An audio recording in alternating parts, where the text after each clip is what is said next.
Sahana Bhavatu Sahanau Bhunaktu Sahaviryam Karavavahai Tejasvinavadhitamastuma Vidvishavahai.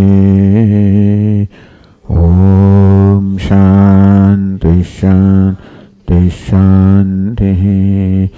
Om Purnamada Purnamidam Purnat Purnamudachyate Purnasya Purnamada Yapurnamevavashishyate. Om Shanti Shanti Shanti. Shruti Smriti Purananam Alayam Karunalayam Namami Bhagavat Padam Shankaram Loka Shankaram Shankaram Shankaracharyam Keshavam Badarayanam Sutra Bhashya Krutau Vande Bhagavantau Punah Punah. Ishvaro Gururatmeri Murti Bheda Vibhagine Vyomavad Vyapta Dehaya Dakshinamurtaye Namaha. Shanti Mantra.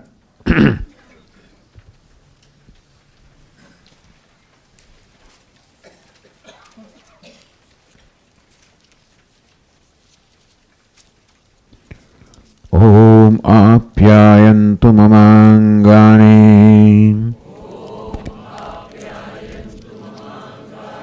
Vak Pranas Chakshusrotramatho Balamindriyani Cha Sarvani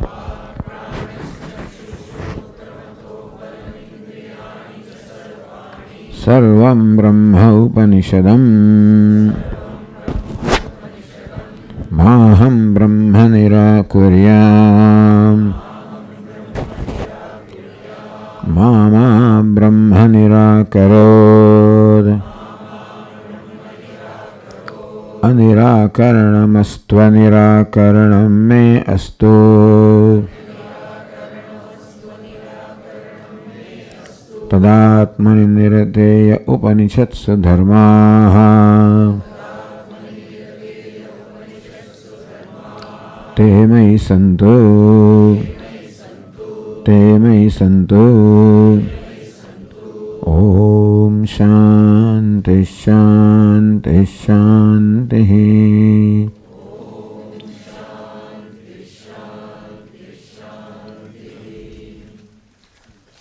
First passage.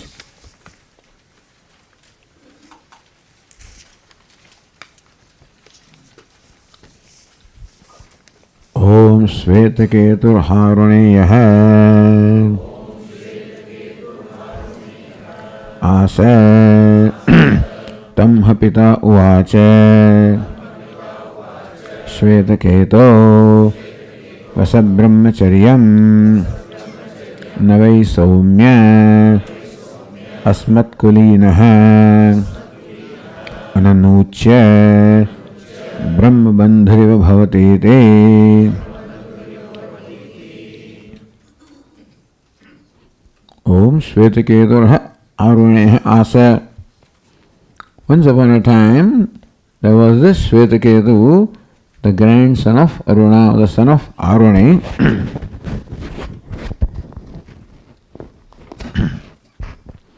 Tamha Pita Uvacha. Once upon a one day, to Svetaketu says that the father said to him, Svetaketu Vasat Brahmacharyam. Hey Svetaketu, it is time for you to take to the life of Brahmacharya, life of student, life of studying the Vedas. Navai Somya Asmat Kulinaha. It cannot be that someone who is born in our lineage has not studied the Vedas. So reminding him of the lineage that he belongs to instilling some pride in Shvetaketu, that look, you are not an ordinary boy, you belong to a certain lineage, certain family, which is known for its being learned, for its being wise, and you are born in a lineage and a family like that. Remember that. Asmat Kulina. There may be many who have not studied the Vedas, but not someone in our line. Anucha, one who has not studied the Veda. So Anuchanam. The way the Veda was transmitted is the teacher would recite and then Anu, following that, the student will repeat. So that is how this text was passed on from the teacher to the disciple. Only that's an oral tradition. So you listen and repeat. Therefore, what means to utter? Then Anu, you add one Anu means uttering in keeping with what the teacher said. Anuchanam. Ananucha, having not studied the Vedas, Asmat Kulinaha, someone belonging to our lineage and not studying the Vedas. Such a thing it is not there. Brahma Bandhu iva bhavati, and becomes as the Brahma Bandhu. Bandhu means a relative of a Brahmana. Meaning, you are a Brahmana only if you study the Vedas. Otherwise, you are Brahmana by birth, but not by conduct. And so then you will say, my brother is a very learned person, my father is such and such, my grandfather was a great scholar.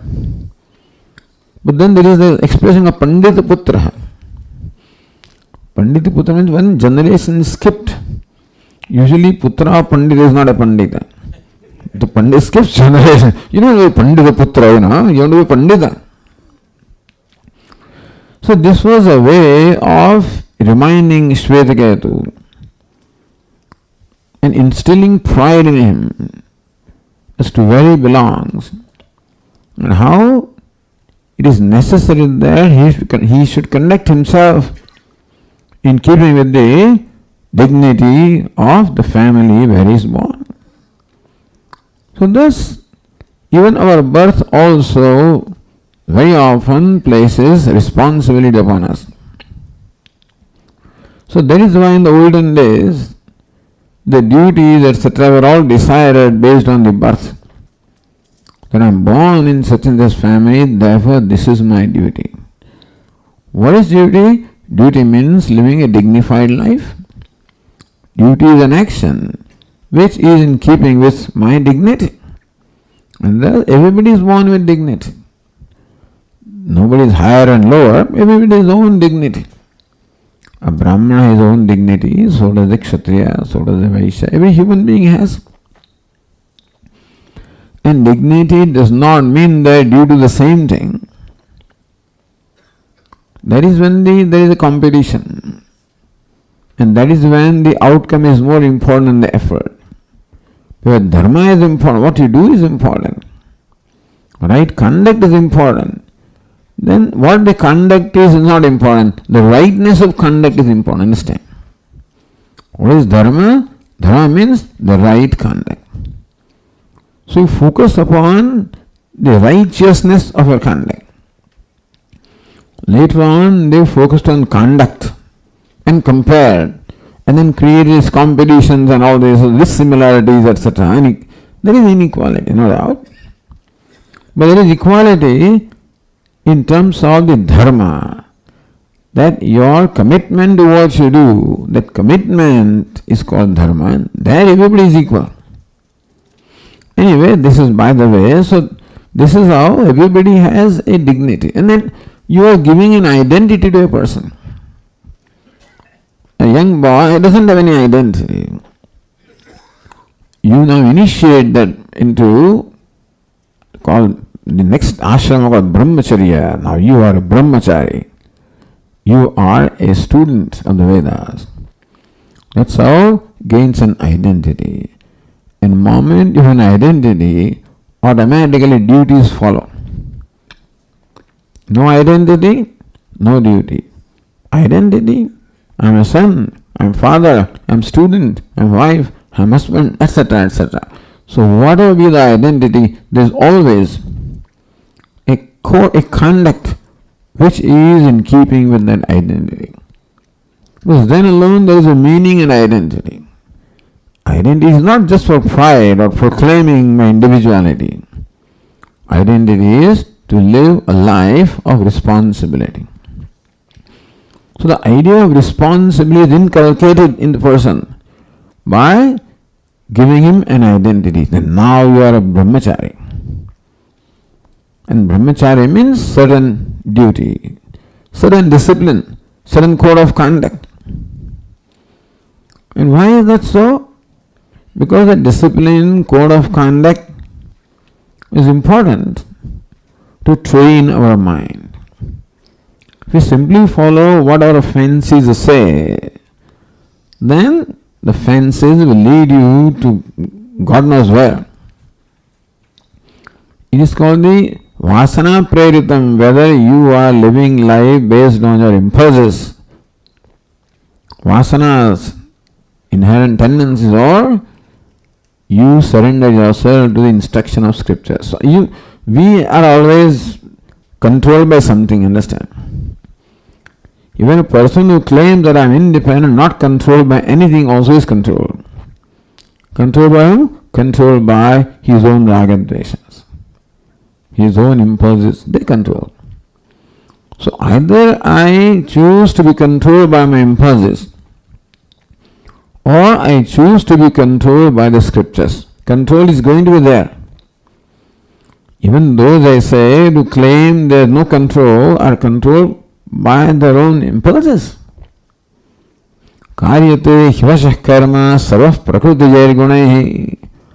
Lord Krishna says that a person cannot sit quietly even for a moment because the discomfort and the impulses within will make him do helplessly do. In short, we are helpless. And we have to grow from helplessness to freedom. That's the whole idea. And that helplessness is not because I am controlled by world or something. I am basically controlled by my own impulses. So how to slowly extricate myself from the control of impulses? I deliver myself into the control of scriptures. This is where, of course, the Shraddha or the trust is required. I trust that scriptures are utterances of the wise or the learned or the omniscient Lord. And the Shruti or the Vedas are compared to, very often Adi Shankaracharya says, like hundreds of parents, mothers. And only the well-being of the child is in the heart of the mother, and so also the Shruti or the Vedas. With that trust, we place ourselves under the control of the Vedas, like a child following the mother, whether he likes it or not, because he respects the mother, he loves the mother. So out of respect and love that I have for my mother, I do something even though I don't care, I don't like to do it. And so also we do things because that's what Shruti says, that's what the Vedas say. In this way, progressively I extricate myself from the control of my impulses to the control of the harmony of the order. Because what the Vedas, in fact, or scriptures prescribe is in keeping with the universal order. And the extent to which my life also comes in harmony with the universal order, to that extent there is harmony within and without, and to that extent I enjoy peace and happiness. To that extent I grow. And so this is the process of self-growth initiated right from this time. That Vasa Brahmacharyam. Hey Shvetaketu, it is time for you now to take the responsibility of your life And the first step in the responsibility, and now you should take the life of a student. We said yesterday, the student lives with the teacher along with other students, where there is a code of conduct, where there is certain discipline, which perhaps may not be possible at home, because mother is too soft and father also may not be strict enough. So, not that the gurus are strict or anything, but you see everybody following the discipline. And that is why you at home you are alone. There is no role model and there is no, but there, so many others are there. So this was the pattern there. But then Shvetiketu was told, if you don't do this, see when mother would say, you don't know to go to school. I don't know to go to school. You know what happens if you don't go to school? Look at that. This fellow is pulling cart in the street. That's what you have to do. No, I don't want to do that. Then go to school. So Shvetiketu does not want to be Brahma Bandhu. I don't want to be Pandita Putra. I want to be Pandita. Not a Pandita Putra. I want to be Brahma, not a Brahma Bandhu. Meaning that I want to be Brahma in the real sense. Then go. So this is how then Shvetiketu, of course, then proceeded to the teacher. Why the father chose to send Shvetiketu to another teacher is perhaps at home, in Hindi it is ghar ki murgi dal barobar, meaning that the precious thing at home also is, you don't value it because easily available. So then when you have to toil for something, then it becomes valuable to you. So at home, father is okay, because you think you know him too much, and therefore. So then that is what they say in Gujarati. They say there is only another woman that can pierce your ears, so mother cannot do that. Anyway, and so discipline can come only from somebody else. So thus Shvetiketu proceeds. So let us read the next passage.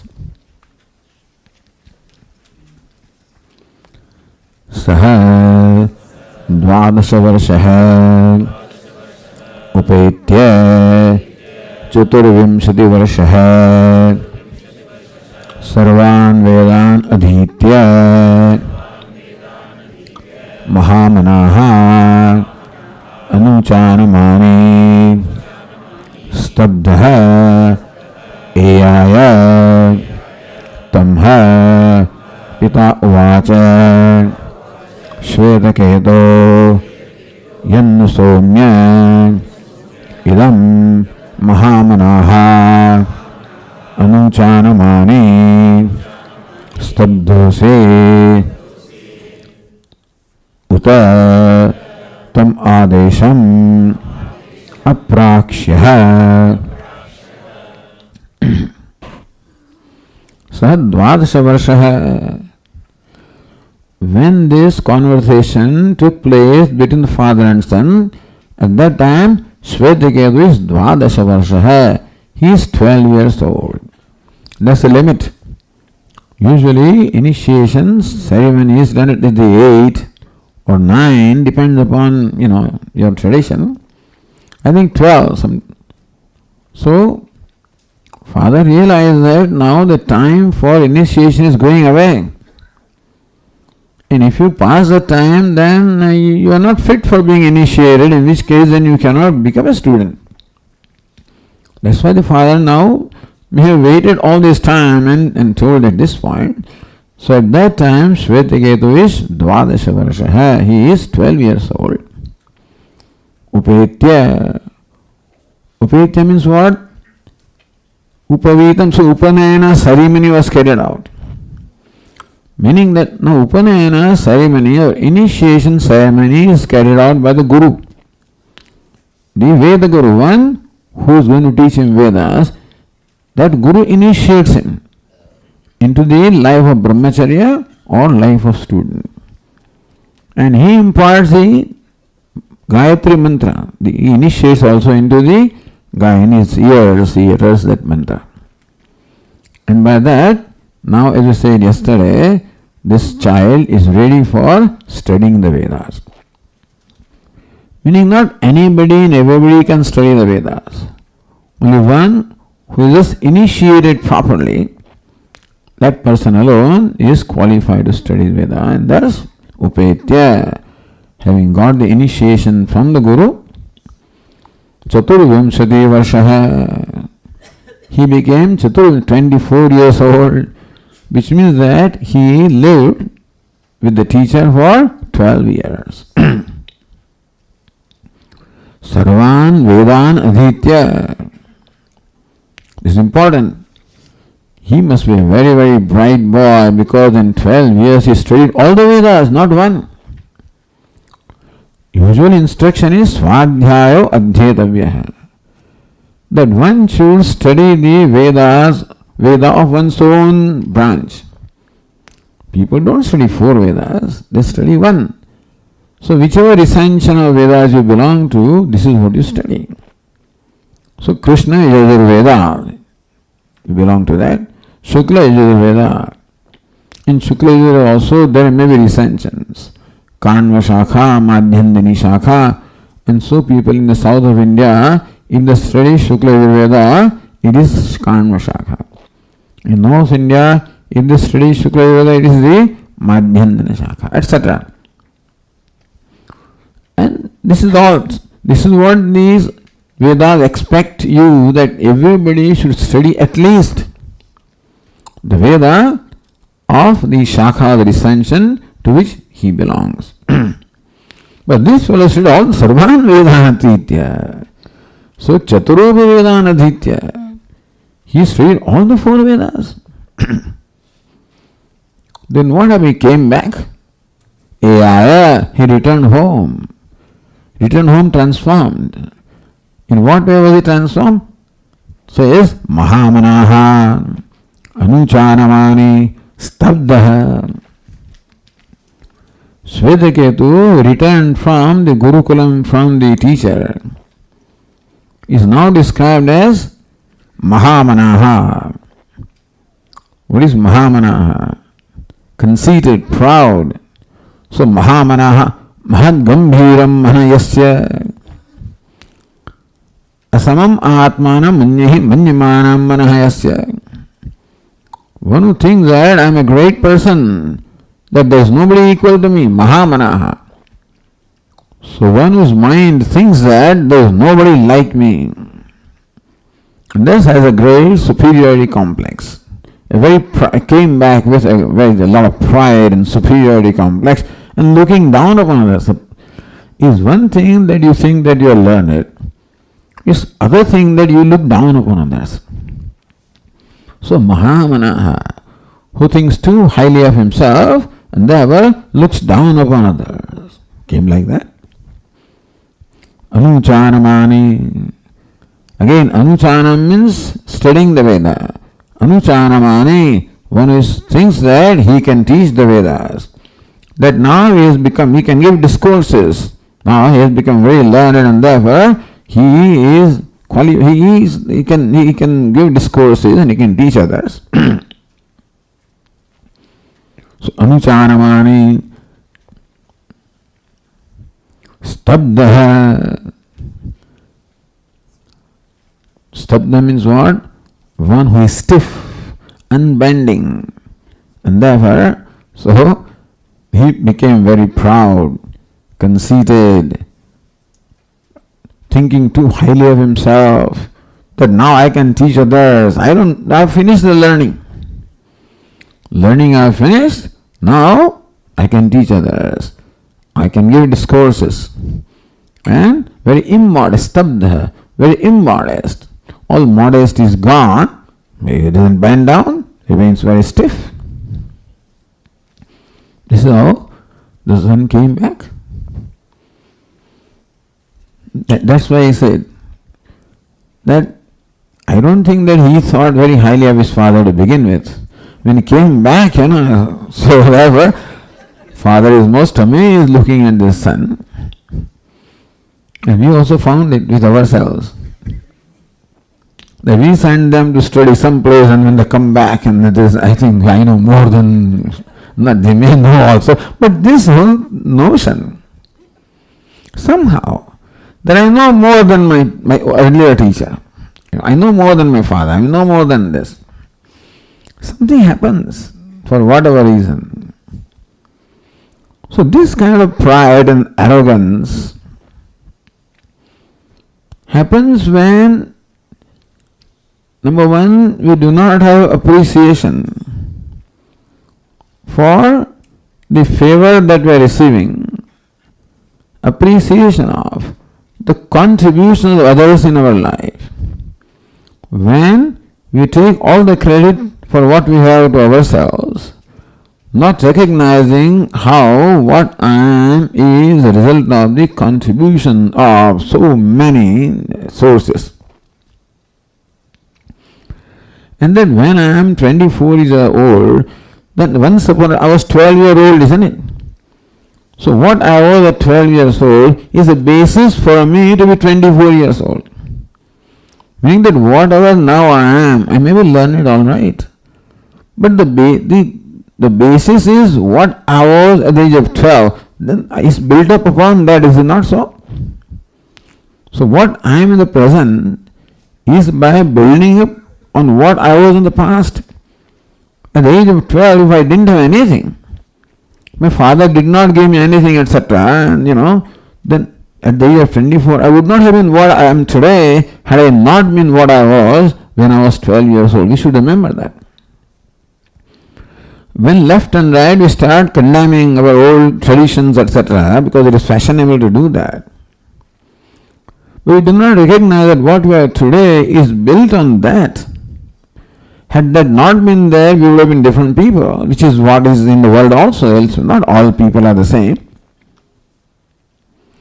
So we sometimes lose sight of how the past has contributed to the present. How there are so many teachers and others who contributed to my learning. That when I was born with zero knowledge. And how many days my mother spent after me to just make me write just number 1, or A. If I forget all of that, then I don't see the contribution of my mother. She doesn't know. She's a she just went to school for 4th standard. She doesn't know anything. Yeah, but she taught you as much as a 4th standard person can teach you, and then you went to 5th standard. Is it not so? My father is only an SSC, maybe. But he contributed whatever he did, then you are what you are. And so what the past contributed, what other teachers contributed, what other texts contributed, what other scientists contributed, thinkers contributed, we have a whole storehouse of knowledge simply available to us. We simply draw from them. I'm just reading from this text. And if I say that I know everything, I don't need anything, then that would be immature if nothing else. So found that son is very immature, has no appreciation for the contribution of others. That is when we become arrogant. The pride and arrogance comes only because of the lack of appreciation of the contributions that others have made in my life. As to how what I am is on account of what others have done for me. When that recognition is not there, then the pride comes. Swamiji, I'm a self-made man. That's what Swami used to say. But who made you? Self-made man. Who made the self? Somebody made the self, then you can become a self-made man. But the father, you can see how mature and how wise he is. And his father. Perhaps if someone behaves like that, he says, okay, you have your way, I don't need you here. Or, I don't care for you. You think you're too big, let it be. But no, father is father. He's concerned about the son. He's concerned about the well-being of his son. He wants the son to be on the right path. He sees that the son has been deviated from the path of his own happiness. After the only way to become happy is to grow emotionally as well as spiritually. All these things of pride, arrogance, immodesty, All of this shows emotional immaturity. He may have been intellectually mature, all right, in terms of reciting Vedas and giving talks, and a great scholar he may be. But how a person who is a great scholar, great in one dimension, can very well be immature? Because emotional maturity does not come on its own, has to be initiated. One has to have value for what emotional maturity is and how to go about doing that. And one has to make deliberate efforts to become emotionally mature. A person like this cannot be a happy person, understand? A proud person and arrogant, he may look like a very, very imposing person to the world. But within himself, the fellow is insecure, incomplete. Otherwise, why do you have to make a show? Why do you have to show that you are so and so? What's the need? Because you need recognition from others. Because you don't recognize yourself. All of these shows inner lack and want. Although outwardly a person makes a show of a great accomplished person, within a person is very lacking and wanting. Father wants him to be happy. Father wants him to not only grow, he wants him to be liberated. He wants to be on the path of moksha. And therefore, when the father saw the son in this manner, he calls him Tam Pita Uvacha, to Shvedayatu, such as that, father called him, did not ignore him, understand, is important. Did not ignore him, did not insult him, did not reject him. That's called a father. Usually mothers are like that, but here the father also is like that, So mothers, they will embrace a child regardless of what it is. Father, but here we can see that father is really a well-wisher of the son. And he addresses from that very same perspective. Tama Pita Uvacha, to Shvetaketu, such as that, father said, Shvetaketu, he Shvetaketu, Soumya, oh good looking one, oh my dear. So this is a very familiar address of father to son or a guru to a disciple. Soumya. Soma means moon. And son of Soma is Soumya, means very beautiful. One who is beautiful, one who is pleasing, more than beautiful, pleasing like the moon. Oh pleasing one, oh good looking one, oh my dear. Hey Shvetaketu, idam mahamanaha anuchanamani stabdhasi.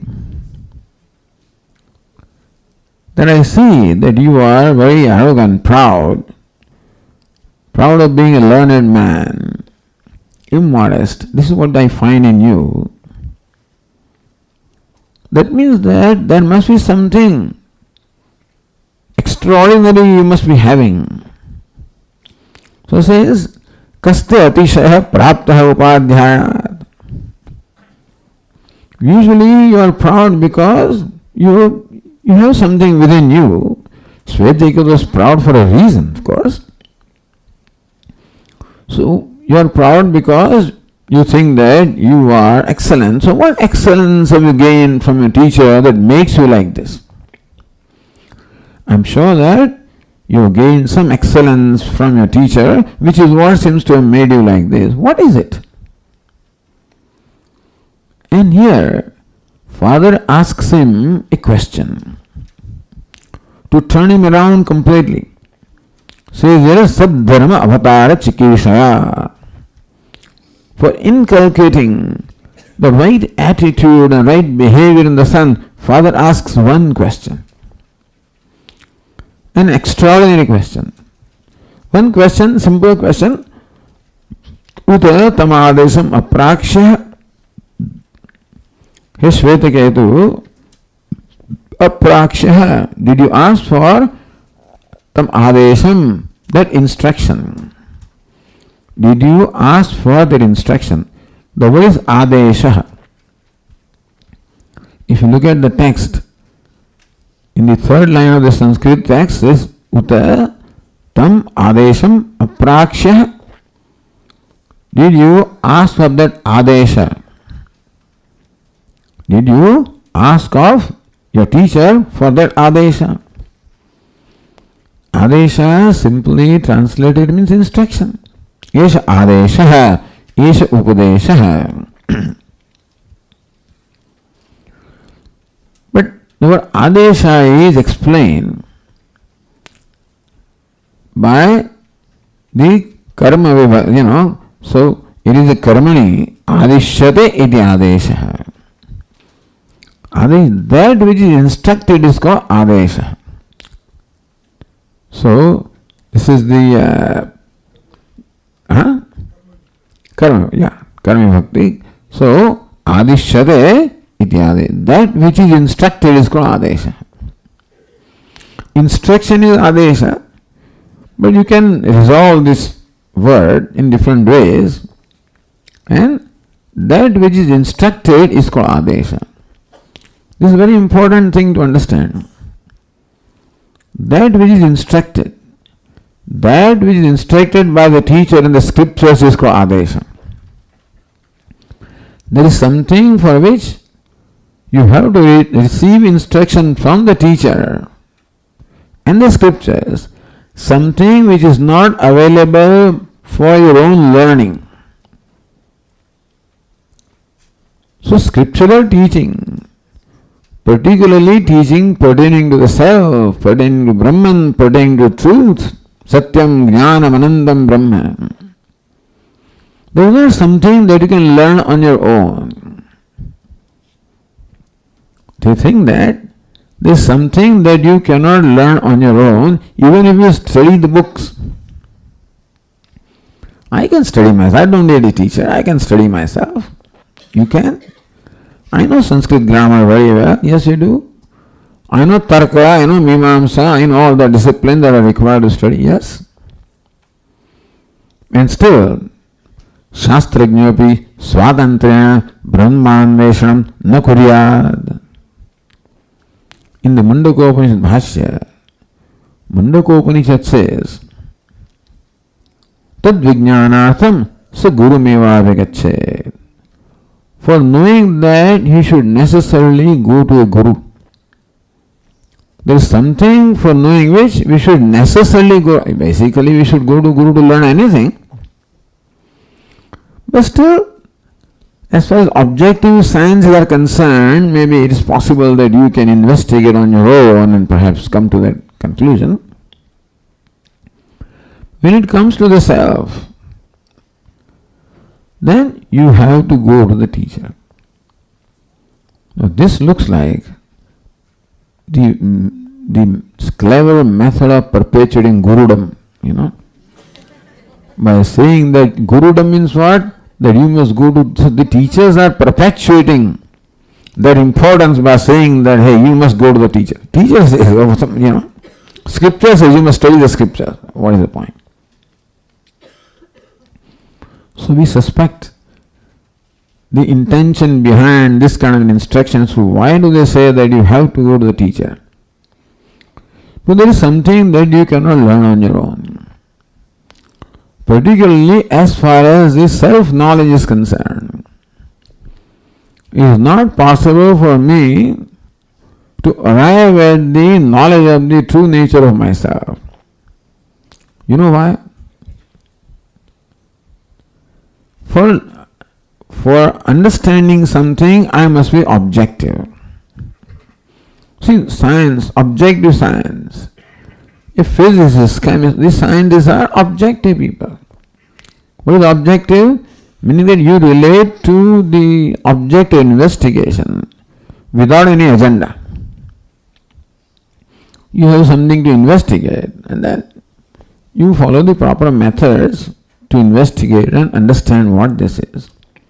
You have no agenda, no axe to grind, no preconceived notion as to what this is and what this should be. If you think, no, this should not be gold, I think this is all false. You've already concluded, and then you start to investigate, maybe you will arrive at that conclusion. What is called open-mindedness? That your mind is open to learn and understand what it is, free from all prejudices, preconceived notions and conclusions. But when it comes to self, unfortunately, last night there was a question, why are we thinking like this about ourselves? Because we are born ignorant. So this self-ignorance has two aspects. Not only do I not know the true nature of myself, but I take myself to be contrary to what I am. In the famous rope snake example, not only do I not know that this object is rope, it is just called avaram, not knowing. But I take it to be a snake. You follow? That is where the dangerous thing is. Meaning what causes all the problems is taking that object to be snake. The rope snake example applies very well to the self. Just say that do not know the rope as rope and take it to be quite contrary to what the rope is, namely snake.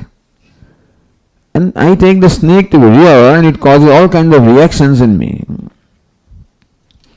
Similarly, not only do I not know what the true nature of myself is, that I am Brahman, I am one without a second, non-dual, limitless, that's the true nature.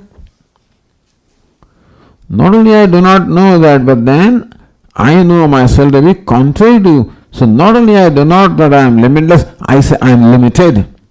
Not that I am complete, I am incomplete.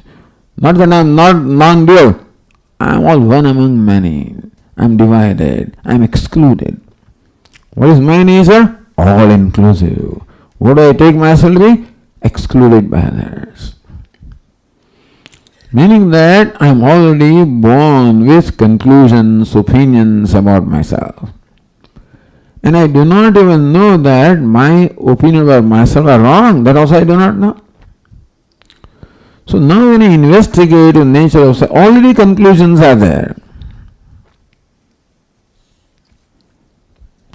And there is no experience in my life will ever contradict that conclusion. Whatever happens seems to only confirm the conclusion I am no good. I am such and such. Basically I am no good. I am insufficient, incomplete, inadequate. And most of the experiences seem to only confirm that. So that is why self, I am not objective with reference to myself. I can be objective with reference to where I am not involved. With reference to myself, I am very subjective. I am not objective. But Swami, then how do you know yourself? How do you become objective about yourself? What is being objective? Creating a distance. Like a scientist has distance, an emotional distance, understand? Between the object of investigation and himself. That means there is no agenda, there is no preconceived notion, etc. Or no agenda what it should be. He is willing to understand and accept it as it is. That is called distance. Similarly, I should create distance with myself. Then I can objectively see myself whether or not the notions I have about myself are really true or they are no validity. For that I must create a distance. How can I create distance?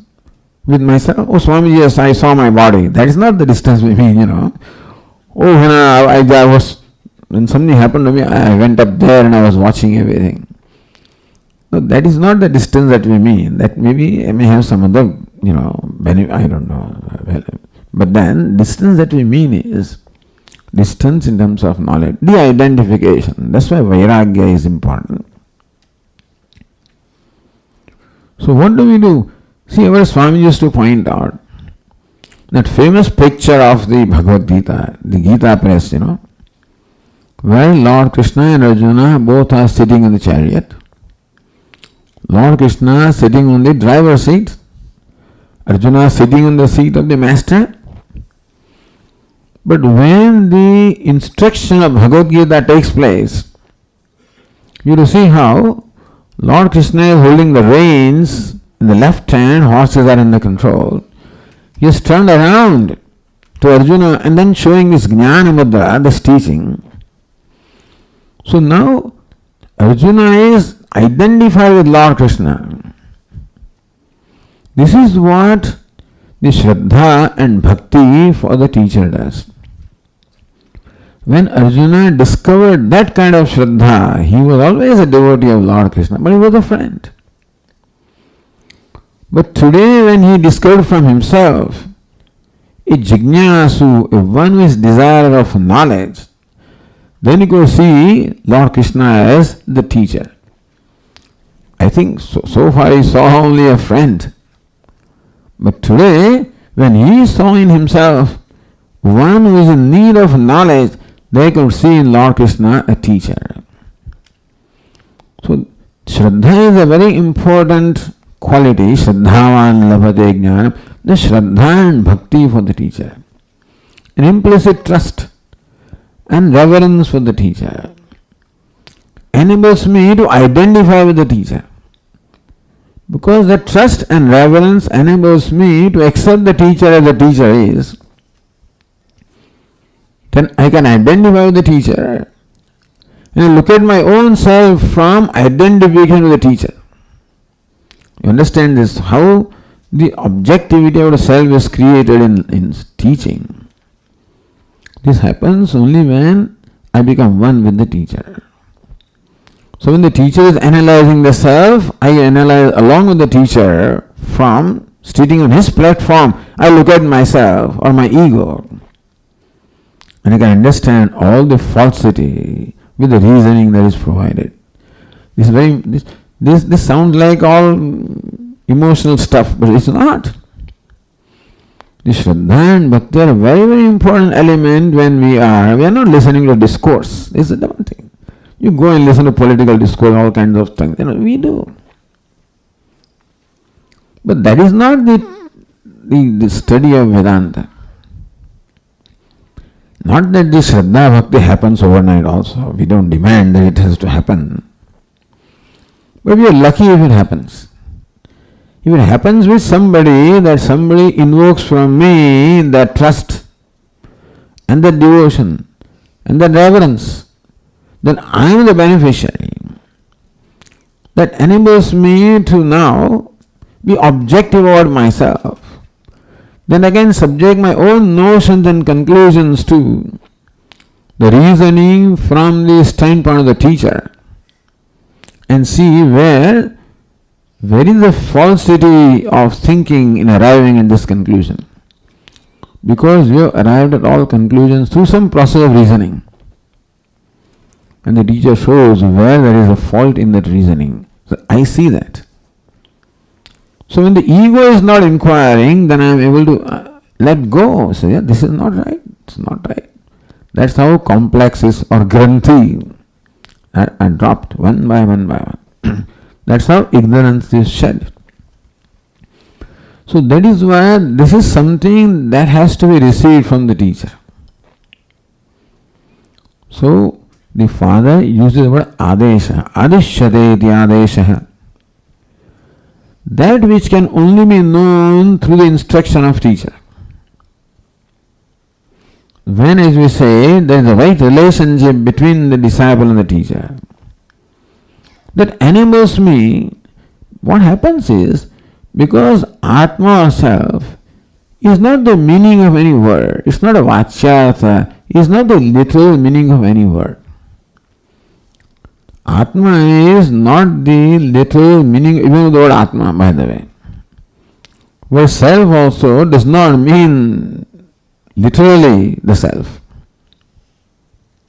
What do you mean, Swami? Then how do I know? So Vedanta says that the vachyartha, the literal meaning, is not sufficient really to enable you to understand or describe anything. And therefore, you have to drop that Vachyartha and make a jump, a quantum leap to the Lakshyartha. It's called quantum leap. This is where the Shraddha, Bhakti of the teacher comes. This is what identity in the teacher enables me to, if you want to say, jump or a leap from Vachyartha to Lakshyartha. It is anirvachit. There is no explanation of why and how it happens. But if it happens, if you understand Lakshyartha of these words, that is when the knowledge can take place. And so there is no way that one can see the Lakshyartha on one's own unless it is done through the teacher. So this Adesha implies all of this. Adesha Mupraksha. Did you ask of the teacher of that Adesha? Means what? Which is instructed by the teacher. What is that? That is Brahman. So it is self, Param Brahma is that which is instructed by the teacher. So what does Adesha mean? Did you ask for Brahman? Knowledge of Brahman? Did you ask for knowledge of self? That's what the teacher means. You have learned all the words all right. Sayyid Narada also approaches Sayyid Sanat Kumara and says, I know, what do you, so please teach me Brahman. I am immersed in grief and please help me to cross this ocean of grief. So Sanat Kumara, first tell me what all you know. So then I can tell you what you need to know. So sage Narada is Devarshi Narada, a divine sage, not an ordinary sage. Well known, but still grieving, still sad. And he recounts out all he knows. It includes all the Vedas, every branch of knowledge I guess that was known at that time he knew. Soham Bhagavad Sochami. Even though I have learned all of this, I am still not free from grief. Tanma Bhagavan Shokasya Param Tarayatu. May your revered sir please help me cross this ocean of grief. He says, Mantra Vidoham Asmi Natu Atmavit. I am the knower of mantra, not the knower of Atma. Sayyid Narada says, so I have come to you. A text is already, because when you study all the Vedas, all the Upanishads are already included in that. And still, Mantra Vedavaham Asmi, knower of mantra, not the knower of Atma. So similarly also, Shvetaketu has studied all the Vedas. That includes all the texts called Upanishads also. Because there are Swamis who point out Satyam Jnanamanandam Brahma Yo Vedan. So you know Brahma Vedapno, the Param. You repeat all these things. You know also the literal meaning of those things. But not the Lakshyartha, the true meaning. Do you ask for that knowledge? The question is, why did the father use the word Adesha? Did you ask of your teacher of knowledge of Brahman? Because that's what should have been said.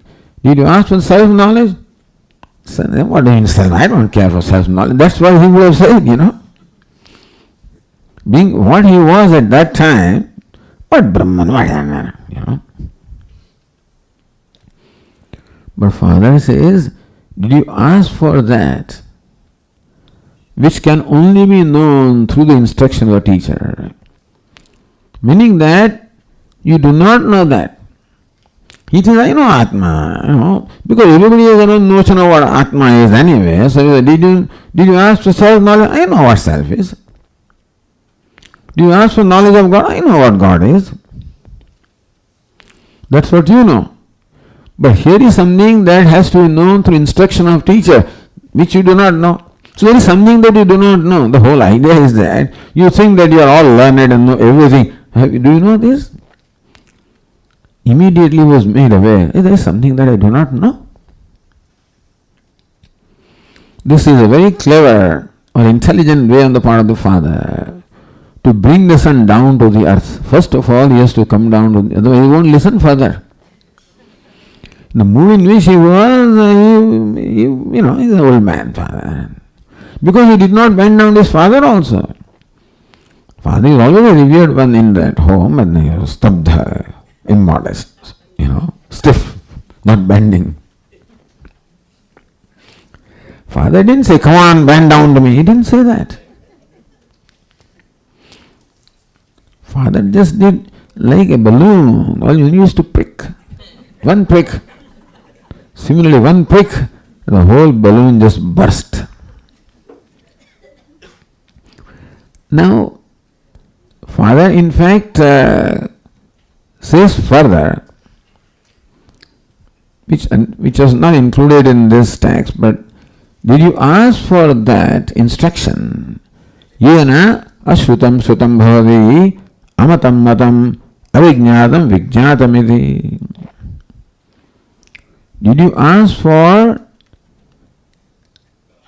that entity? By listening to which everything that is not listened becomes listened. Yena ashrutam, ashrutam means that which is not listened. Yena ashrutam shrutam bhavati. By knowing which what is not heard as well becomes heard. Amatam matam, what is not reflected upon becomes reflected upon. Avijñātam vijñātam, what is not known becomes known as well. Very famous statement of the Upanishad. Now this is something very strange, by the way. By knowing which everything else becomes known. By thinking of which everything else becomes thought of. By reflecting upon which everything else becomes reflected. How can it be? Question will be, how can it be that by knowing one thing that you know other thing? When you know a part, you know a part. But that doesn't mean you know an apple, isn't it? Part is a part, apple is an apple. When you know the part, you know the part, not the apple. When you know the apple, you know apple, not banana. How can it be? How can it be that by knowing one thing you know something else? Unheard of, isn't it? Some extraordinary thing, This is what Father said. To arouse in him that jignasa, the son has to be transformed from an immodest, arrogant person to a person who is now ready to learn, listen, and also in the son, the father is to create the desire to know the self. That's called vividisha or jignasa. Unless there is a desire to know, you won't go to the teacher to know. Or you won't ask for the knowledge. See, when someone asks for the knowledge, it is presumed that he has a genuine desire for knowledge. It's in the question and answer session we can ask questions. It may not be our question sometimes, It may be a standard question that we are, let us see what Swami has to say. Some other Swami said this and that person said that. Let's see what this, etc. There can be a variety of intentions. Not that you are doing it, but what I'm saying is, variety of intentions can be there.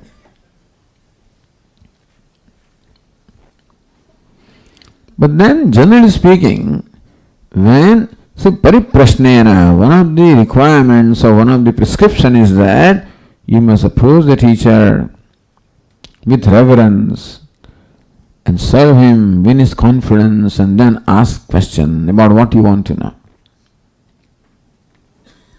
So then teacher knows that this person wants to know. He has a desire to know. And when we ask a question, it is not the question alone, but it's questioner also that is revealed, And a good teacher always answers questioner, not only the question. So that is all, when a question is asked, the questioner also is revealed, and that's the Guru knows, what where he is. So the father wants to transform the son into jignasu. Jignasu what? Jnata vichuhu. one who is, he thinks that I have known everything. Now there is no need to know further. That's what he thought. So Father had to make him aware that is something you do not know. But Father didn't say you don't know this. He made him realize that. If Father says you don't know, I know everything. Who are you to tell me? Important thing is he has to realize that. Oh, there is something I do not know. Oh, I don't care to know. No, there is something I do not know which I have to know, because by knowing which everything becomes known, that I have to know. So not only was Shvetaketu made aware that he doesn't know something, but also that there is something that he has to know. When Shvetaketu realizes, then alone he will ask for that knowledge. So, Kathan Bhagavas Adesha, how can it be? Shvetaketu asked this question, how can it be, sir, that by knowing one thing, other things become known? I never thought of that. I never heard of this. By knowing a part, you don't know the cloth. By knowing apple, you don't know banana. By knowing one thing, how can you know other things? But he doesn't say how can it be. He doesn't say that. How can it be? How can it be this? There are two ways of how can it be. No, he's not questioning. How is it so? He is asking question. See, asking question is one thing and questioning is another thing. Questioning is challenging the person. How can it be? No. How can it be? It's just a change of tone. You follow? Kathan Bhagava Sadesha Bhavati. Oh, revered sir, how is it Adesha? What is that instruction? By knowing which everything becomes known. In what manner is that so? In what manner does it happen that by knowing one that you know everything? In what manner? How can it be? He doesn't say it cannot be. How can it be? In what manner it can be? So, Shvetaketu, by one question, one statement of Father, is a completely transformed person. He has become a jignasu. He has now become modest. And when you ask question and ask, how can it be? Means now you trust this person. When you ask a question, at least that is in your mind, a trust that the person knows the answer. So thus, Shvetaketu now slowly becomes a disciple. We will continue the story in the next class. Om Purnamadah Purnamidam Purnat Purnamudachyate Purnasya Purnamadaya Purnameva Vasishyate. Om Shanti Shanti Shanti. Shankaram Shankaracharyam Keshavam Badarayanam Sutra Bhashya Krutau Vande Bhagavanto Punah Punah Ishvaro Gururatmedi Murti Bheda Vibhagine Vyomavad Vyapta Dehaya Dakshina Murtaye Namaha. Om Shanti Shanti Shanti. Hari Om. Shri Guru